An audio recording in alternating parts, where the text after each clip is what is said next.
another episode of The Franchise. I'm Shereen Williams. This is Rick Goslin. We are DFW's Hall of Fame voters, and we are pleased and privileged to be joined by a Hall of Famer, Charles Haley, the great defensive end and linebacker for the 49ers and Cowboys, who is in the Hall of Fame. And Charles, I want to start with, it's been a long time since the Cowboys have had the sack numbers that are accumulating so far. They have 9. Last time was 2009 that they had even 44 sacks. We haven't seen this kind of pass rush in Dallas in a long time. What do you think of them so far? When I go over and I'll look at these guys and talk to them, they are very fast, mobile. They don't have the big guys, so they can get off the ball quickly. What I like about this pass rush is they got 9 sacks by 8 different players. This reminds me of back when you guys were playing, when you had such depth. You had yourself and Jeffcoat and Tolbert coming off the end. You had 4 tackles. There was always fresh legs, because in the NFL, they don't rotate offensive linemen. But if you keep running fresh legs at those guys, and that's what I saw from you guys when you won Super Bowls, and that's what we're seeing from this defense now. Well, you're going to see when Randy Gregory gets back, he's been very impressive. I'm very impressed with the kid. Taking 2 years off, he hasn't missed a step. He's probably one of the most explosive guys on the team. And then you got 92. He's a rookie 4th-round draft pick, and he has speed. He's mobile, agile. It's just the game just got to catch up with him right now. So his thought process, and then you got the first 2 guys. Inside, I don't think they got as much depth as I would hope, but Marinelli knows how to get the best out of them. DeMarcus Lawrence had 14.5 sacks last season, but even then the Cowboys didn't do that well in their sack numbers, so it is the numbers that Goose has talked about. What do you think of Lawrence from last year, and what do you think of him so far this year? Hey, I at practice, you win the game on Monday, Tuesday, Wednesday, and on Thursday and Friday. Sunday is nothing. If at practice, if you can't do it at practice, you ain't gonna do it in a game. And it's about coming into the game with an attitude that I can't be stopped, and that's how he practiced. If like I tell guys, just don't go, just watch him. I have to emulate him, and guess what? You'll become great. I think that the pass rush has been what's been holding this team back all these years.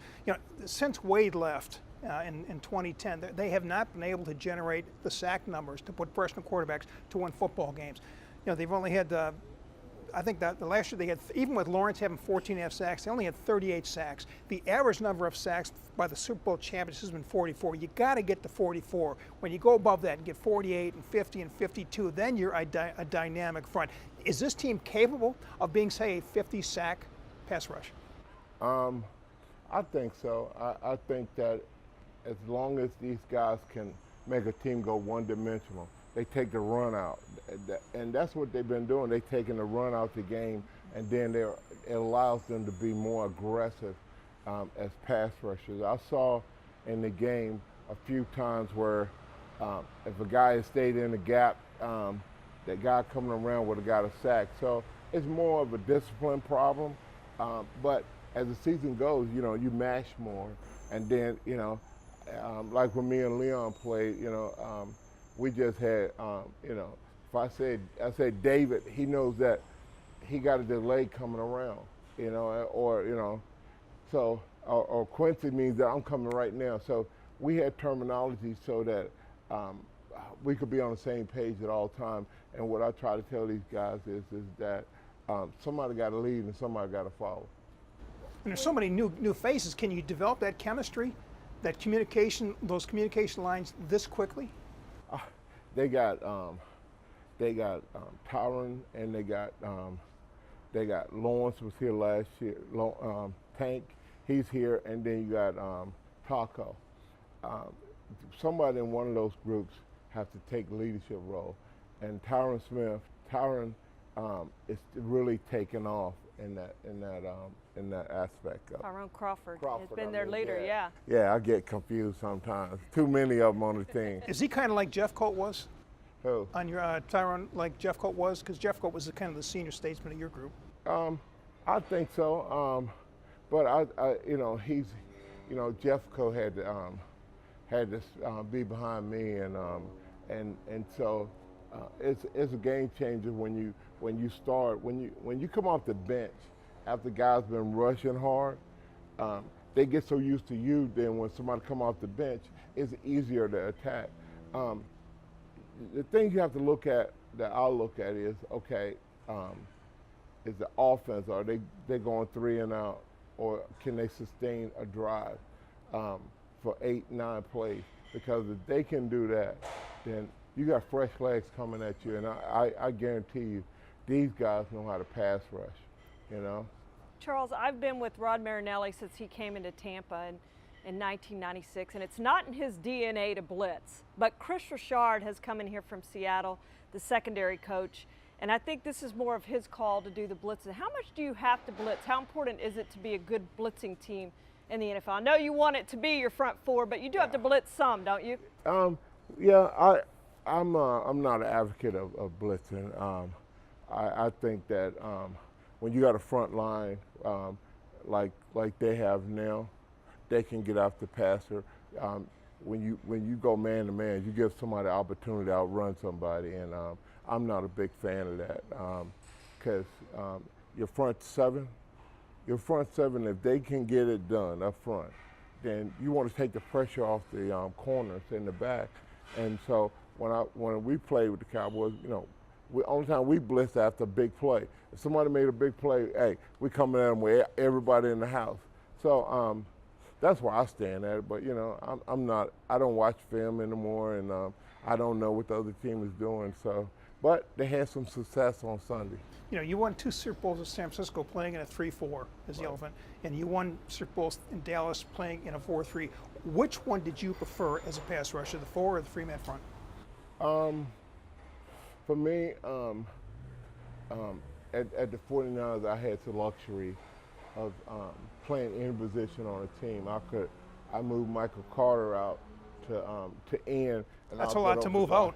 Yeah, you know, hey, he ran. I hit the quarterback for the Redskins, and the ball fell out. Michael caught it and ran 60 yards, so he ought to be happy. George Seifert was for me a defensive genius, and he allowed me to move in the defense the way I wanted to. So I don't know if many guys get that opportunity or not. But you know, the 4-3 is, you know, the guy beside you on a 4-3, you know everything. I knew when Leon had to go to the bathroom. You know, and that's how much I knew. I knew what kind of steps he's going to take. I just knew everything about the guy lined up beside me. That's the most important part of the game is you have to understand the guy beside you. When we come back, we're going to talk to Charles about how difficult it is for pass rushers in this day and age. You may have seen that Clay Matthews hit.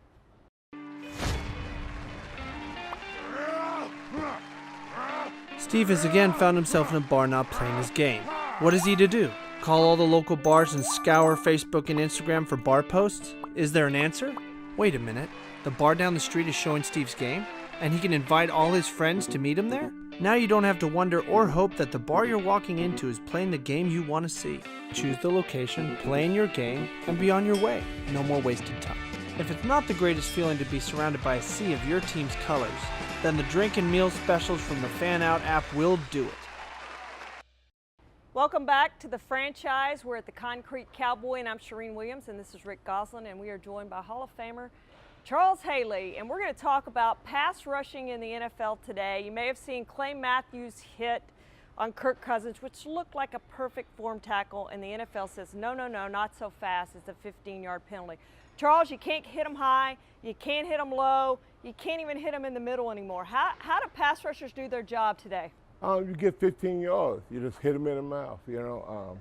The league wants you to, you know, they paying the quarterbacks, you know, outrageous money, so they want to protect these guys. But yet, they want to take a defensive lineman that's coming off of a tackle and want him to stop and help the quarterback, you know, and protect the quarterback. It doesn't work like that.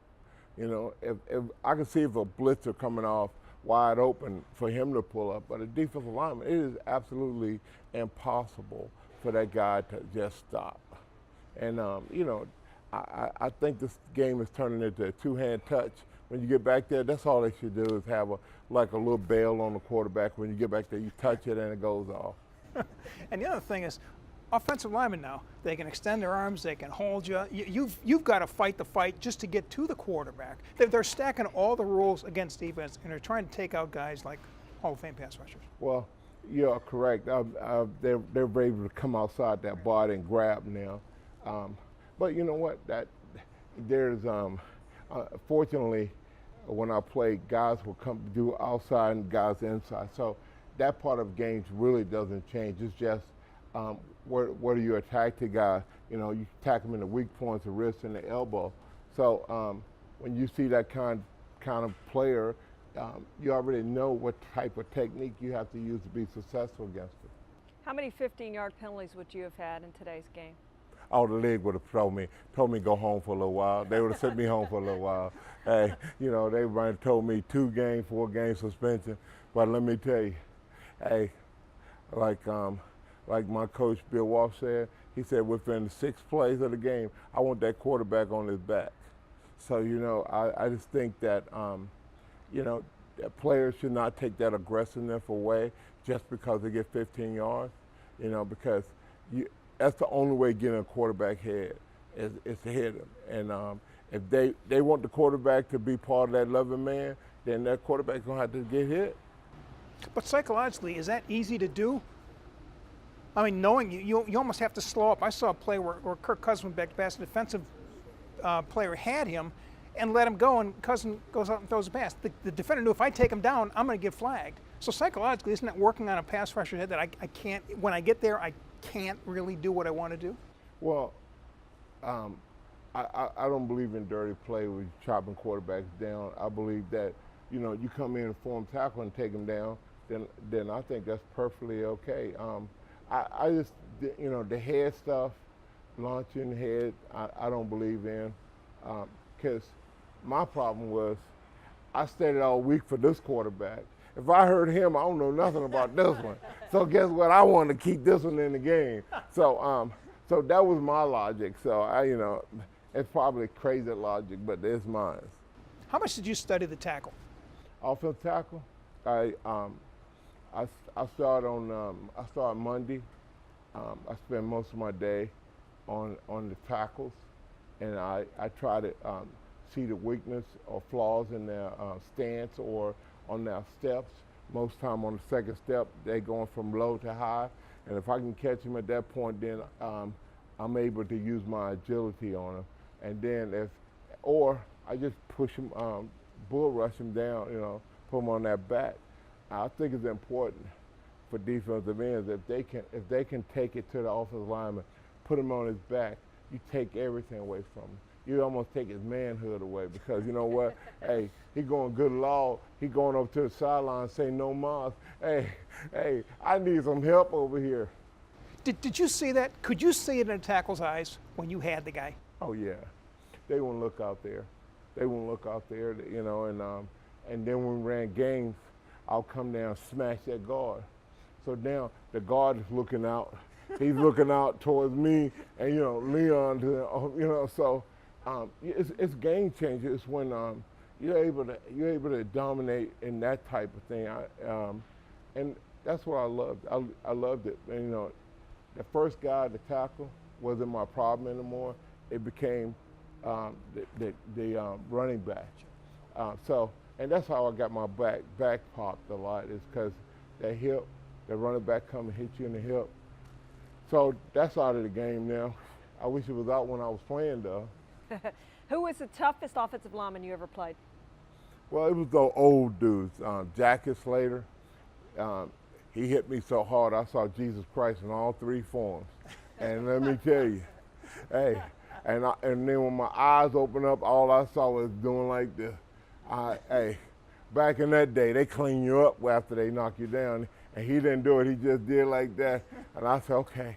I didn't know that was God or Jackie over there, so I went to the sideline. I threw my helmet away, and I went down to where the kicker's at, and I sat down there, and they telling me go in. I said, I don't know where my helmet is. I can't go in.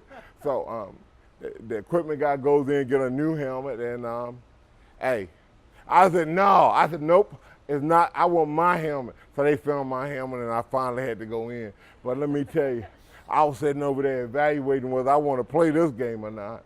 And then we were playing the Bengals in the Super Bowl, and I went against Anthony Munoz, and I came around the corner. Boomer was a great play-action pass, so I didn't read the run, so I took off, and I got a sack. And Anthony Munoz started speaking Spanish, saying something in Spanish, right? And I'm going like, so I ran off the field because I don't know what's going on. I said, man, hey, he going crazy. He's speaking some kind of language I never heard. They said it's Spanish. I said, what the hell is a Spanish? That tell you that I don't know much about a lot of things, but that kind of stuff scared me. Those guys, they were technicians, and you had to really hone your skills up against the older guys, and then when you play against young guys, they never have the confidence level to do the same thing over and over and over again. You beat them on a speed rush, now they trying to stop the speed rush instead of just stay consistent. 100 sacks. What was your all-time favorite sack? There's got to be one. Well, I think the best one was it's two. It's Elway. I came up and I sacked Elway, and I'm on the ground with him, and he shook me and said, "Is that the best you got, Haley?" Hey, so I didn't know my last name was Haley because I was perplexed that he was somebody that even talked. So I looked around. I said, "Oh, he's talking about me." And so I guess about 5 plays later, I beat the tackle inside. So then I called it a kiss when both hands was hit like this, and I planted him about 3 inches in the turf. And then guess what? He never said anything else. I said, I love it. And you said, that's the best I got. That's what I can do, baby. That's awesome. When we come back to the Concrete Cowboy, we're going to ask Charles who he likes as pass rusher today and who he thinks might have a chance to go in the Pro Football Hall of Fame with him.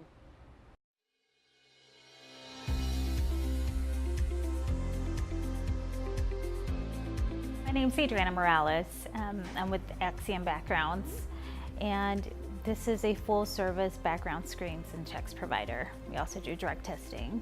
What separates me from other companies is the fact that I have been an investigator for over 20 years. I was in asset protection, and I was a certified forensic interviewer. So what that means is that I have worked with the reporting for many years. I know where the information comes from, and I've worked for very large organizations who utilize these reports on a daily basis for our investigations. We customize our pricing based on your budget, but you're still getting the resources that big companies have. So working with me, you get a lot more for your money.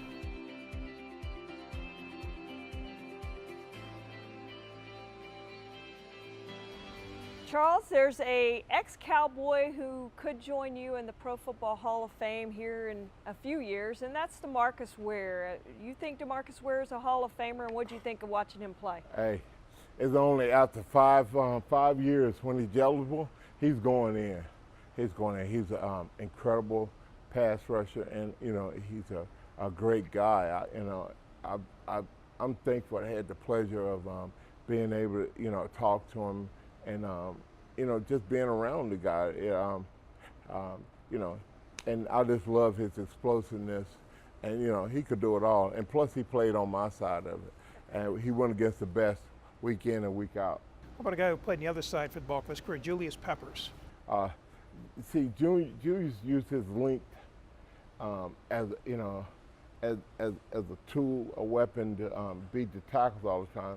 And what made me mad was the kid played basketball more than anything else, and yet, hey, I think he got sack numbers up there with Reggie White and Bruce Smith, and he's still playing. And I just envy a guy like that that had those many tools, and to be successful like that. There's some elite pass rushers in this league now with J.J. Watt doing what he did in the past. Maybe those injuries have caught up to him a little bit. But Von Miller and Khalil Mack, anybody you particularly like watching right now?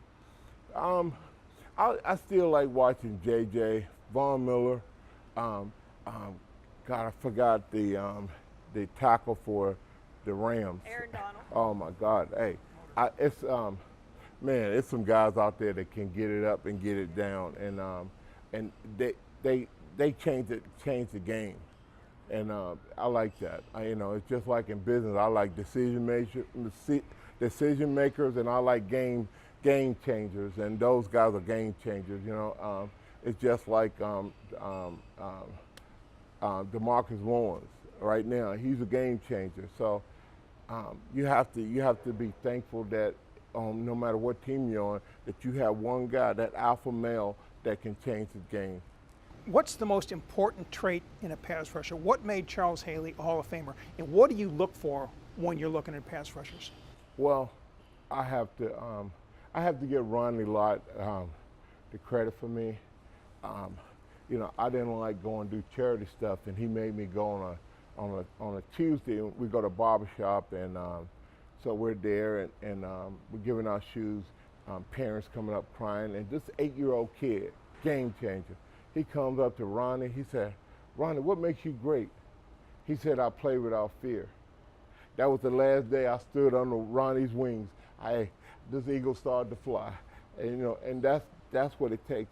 You have to play without fear. You have to know. You have to have that confidence. No matter what happens, hey, they cannot stop me. They cannot stop. My will is going to determine my success, and my will is greater than anything that anybody else will have. Charles, if I were you, I would have worn that gold jacket here. No. What I started to do is wear my glove. I'm a Michael Jackson fan, and guys always ask me, "Why did you wear the one glove?" I said, "Because I love Michael Jackson." I said, "Because he was a thriller, and I am too." But one glove would cover up those 5 rings you got. Hey, don't get jealous. Don't get jealous over here. I was going to wear them, but I knew she was going to be looking at my diamonds the whole time. She's going to be saying, yeah. Charles Haley, thanks for joining us. This is another episode of The Franchise with thanks to the Concrete Cowboy.